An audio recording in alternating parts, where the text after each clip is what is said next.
Flamuri i Kosovës si rrallë herë është publikuar nga mediat serbe. Pas shortit për play-off, media si B92.net kanë publikuar grafikët ndërkombëtare me çiftet e gjysmëfinaleve dhe rrugën për finale, dhe natyrisht në to është Kosova dhe flamuri i saj. Ka pasur komente që të mos paraqitej flamuri i Kosovës. Në shkrim B92.net e ka shkruar e ashtë të quajtura Kosovë. Serbia nuk është kualifikuar në botror e as në play-off, dhe kualifikimi i Kosovës solli dhimbje për mediat në Serbi dhe shumë njerëz në këtë shtet.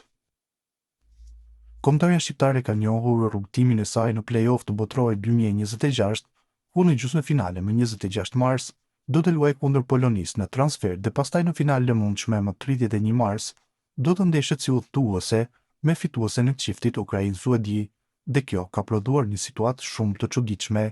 Ukraina që nga fillimi i luftës me Rusinë nuk luan ndeshjet si pritse në vendin e saj, por zhvillon ata në Poloni, e cila ka hapur stadiumet për mbështetësit Ukrainas.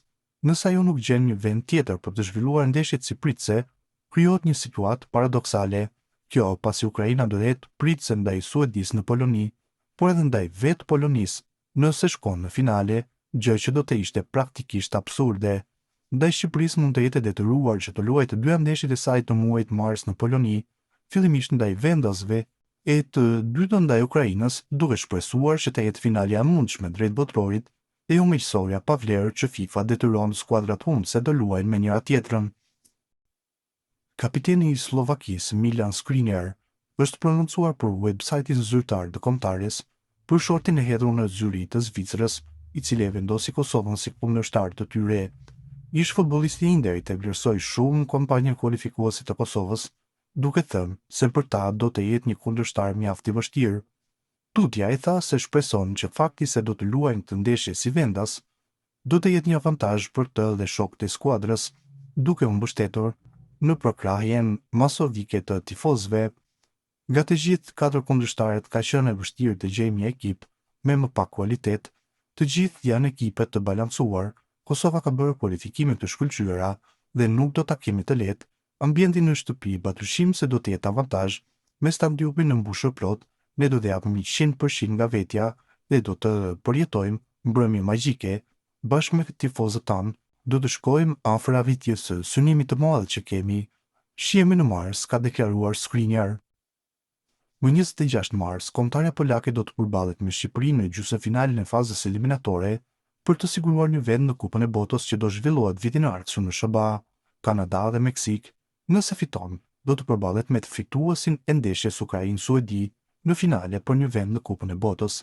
Ish kapiteni i kombëtares polake, Jacek Bak, beson se do të fitojnë kundër Shqipërisë dhe do të preferonte në finale Suedin. A nuk duhet të fitojmë kundër Shqipërisë në shtëpi? Pa egzagerim. Pastaj kemi Suedin ose Ukrainën, dhe mendoj se do të preferoja Suedin dhe Ukrainën vetëm nëse ndeshja do të luajë në Poloni. Nëse do të donim, jam i sigurt se shoqata polake e futbollit do të ishte dakord. Megjithatë, ja vlen të përmendet se nëse na duhet të shkojmë në Suedi, sigurisht që nuk do të jetë lehtë. Suedezët do të duam të kompensojnë humbjen e tyre në finalen e play-offit para kampionatit të mëparshëm, thot Bak. Shqipëria, pse duhet kemi frikë? Ne luajtëm në kushte të barabarta me Holandën, por kemi frikë kundër Shqipërisë ose Suedisë? E kuptoj që kjo nuk do të jetë një ndeshje e lehtë. Nëse dikush pret një të tillë, duhet të korrigjohet më njëherë.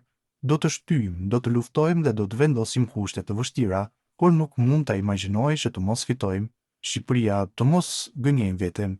Siç thot Urbani, ne jemi favorit dhe supozohet të fitojmë këtë ndeshje, thekson Bak.